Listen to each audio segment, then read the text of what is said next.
The doorbell rang at exactly 7:32 p.m. on a Friday, the same Friday that marked 3 years since Ellie had walked out of Mark's life, taking half of everything they owned but leaving behind the one thing that mattered most, their daughter, Sophie. Mark wiped his hands on a dish towel, glancing at the homework spread across the kitchen table where 8-year-old Sophie was carefully drawing planets for her science project. He wasn't expecting anyone. Through the peephole, he saw her, Catherine, his ex-wife's sister, standing on his porch in the fading autumn light, looking nothing like the confident woman who had once been the maid of honor at his wedding. If you're watching this story unfold, you're about to witness how a single conversation can alter the course of someone's life forever. Make sure to like this video and subscribe to catch more stories that will touch your heart and remind you that second chances often come from the most unexpected places. Mark hesitated, his hand on the doorknob. Catherine had always been kind to him, even after the divorce, but they hadn't spoken in over a year. What could she possibly want now? "Catherine," he said, pulling the door open. "This is unexpected." She stood there, clutching her purse with white knuckles, her eyes red-rimmed. "I'm sorry to show up like this, Mark. I wouldn't have come if it wasn't important. Is everything okay? Is it Ellie?" Despite everything, his first thought was still for his ex-wife's well-being. Catherine shook her head. "Can I come in? What I need to tell you, you should be sitting down." Sophie's voice called from the kitchen. "Dad? Who is it?" "It's your Aunt Catherine, sweetheart. Keep working on your planets. I'll be right there."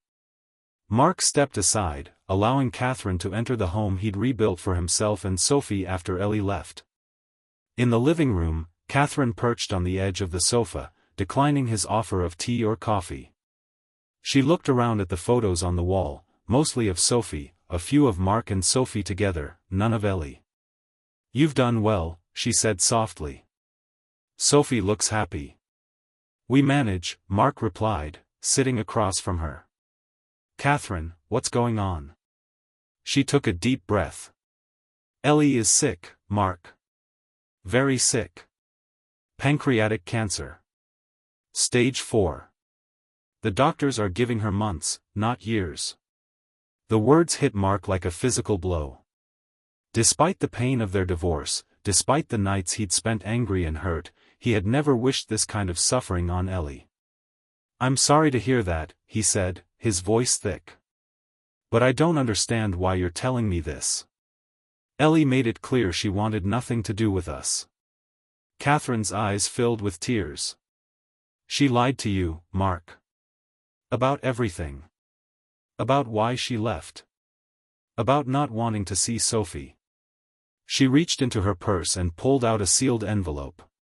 3 years ago, Ellie was diagnosed with the BRCA gene mutation. Her mother died of breast cancer, as you know. When Ellie found out she had the mutation, she panicked. She convinced herself she was going to die young and didn't want Sophie to watch her deteriorate. She didn't want you to feel obligated to care for a sick wife. Mark stared at the envelope in Catherine's hand, his mind reeling. She left us, to protect us? In her mind, yes. She thought a clean break would be easier than a long goodbye. She made me promise not to tell you. But now that she's actually sick. Catherine's voice broke. She's been writing letters to Sophie every week for 3 years. Birthday cards, Christmas cards, notes about school milestones, everything she thought she was missing. She never sent them because she thought it would be easier for Sophie to have no mother than a dying one.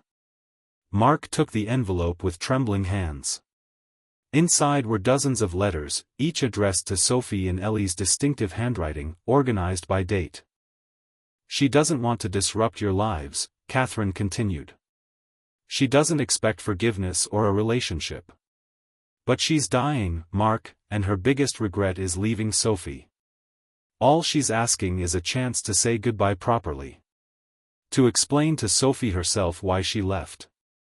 Mark felt tears burning behind his eyes. 3 years of anger, of explaining to Sophie why her mother didn't want her, of building a life around the absence of someone they both loved, all based on a lie Ellie had told to protect them. "Dad?"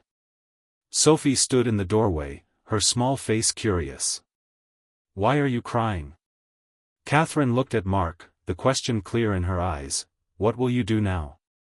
In that moment, Mark realized that the next words out of his mouth would change everything, not just for him, but for the daughter who deserved to know the truth about her mother's love. "Sophie," he said gently, "come sit with us. There's something important we need to talk about." The weeks that followed were a blur of hospital visits, tearful reunions, and difficult conversations.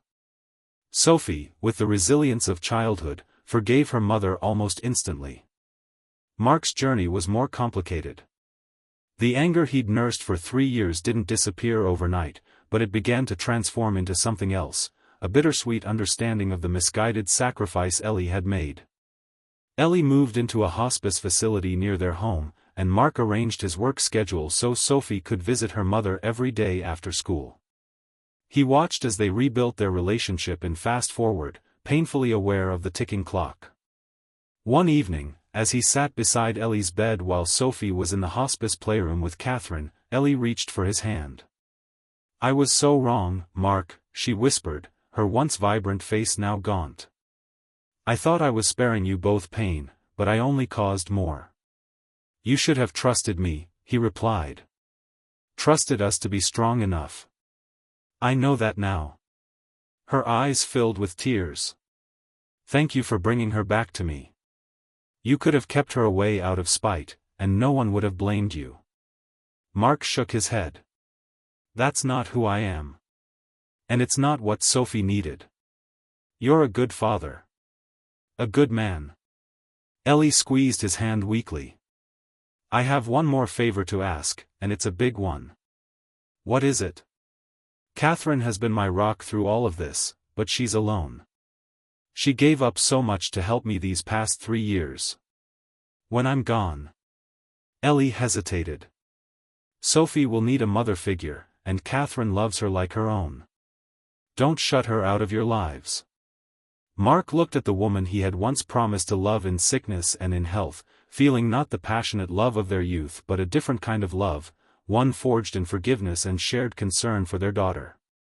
"I won't," he promised. Ellie died on a Tuesday morning in early spring, with Sophie curled up beside her and Mark and Catherine standing vigil. In her final moments, she looked at peace, knowing her daughter understood that she had always been loved. The funeral was small but beautiful. Sophie released a balloon with a letter tied to it, watching it float up to the clouds where she believed her mother could read it.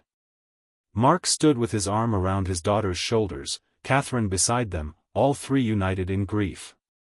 In the months that followed, Catherine became a regular presence in their home.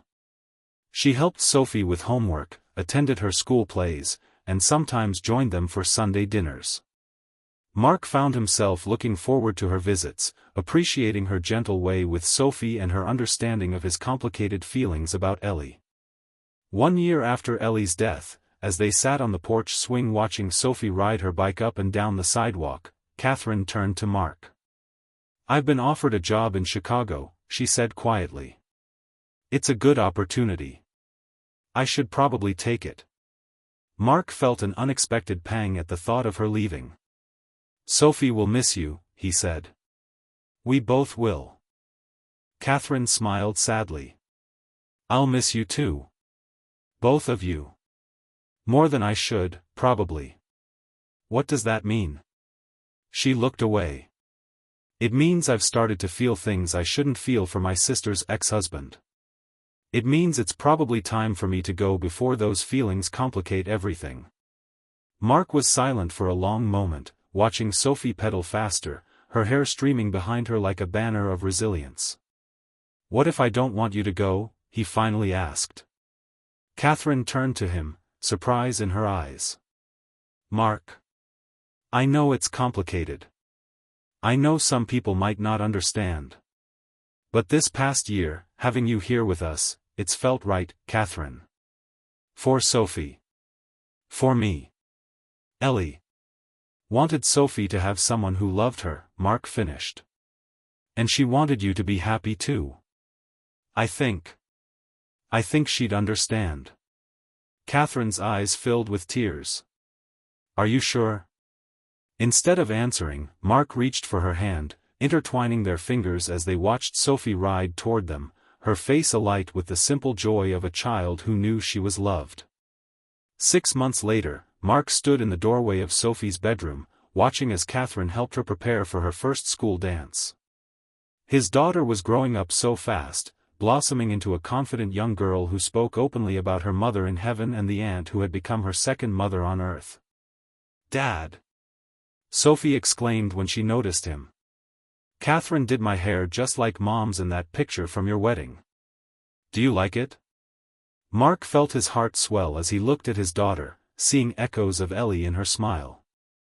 "You look beautiful, sweetheart."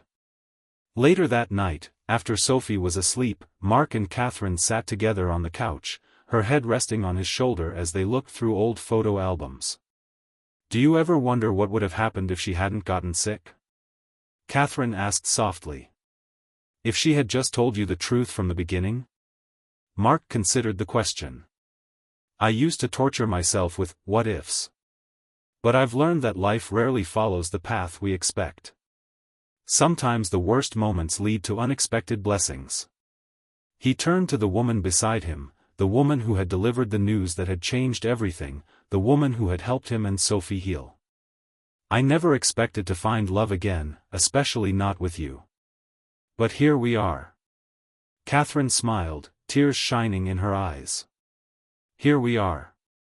As they sat together in the quiet house, surrounded by memories of the past and hopes for the future, Mark thought about the day Catherine had shown up on his doorstep. One conversation had indeed changed everything, not by erasing the pain that came before, but by opening the door to healing, forgiveness, and a new kind of family built from the fragments of what was broken.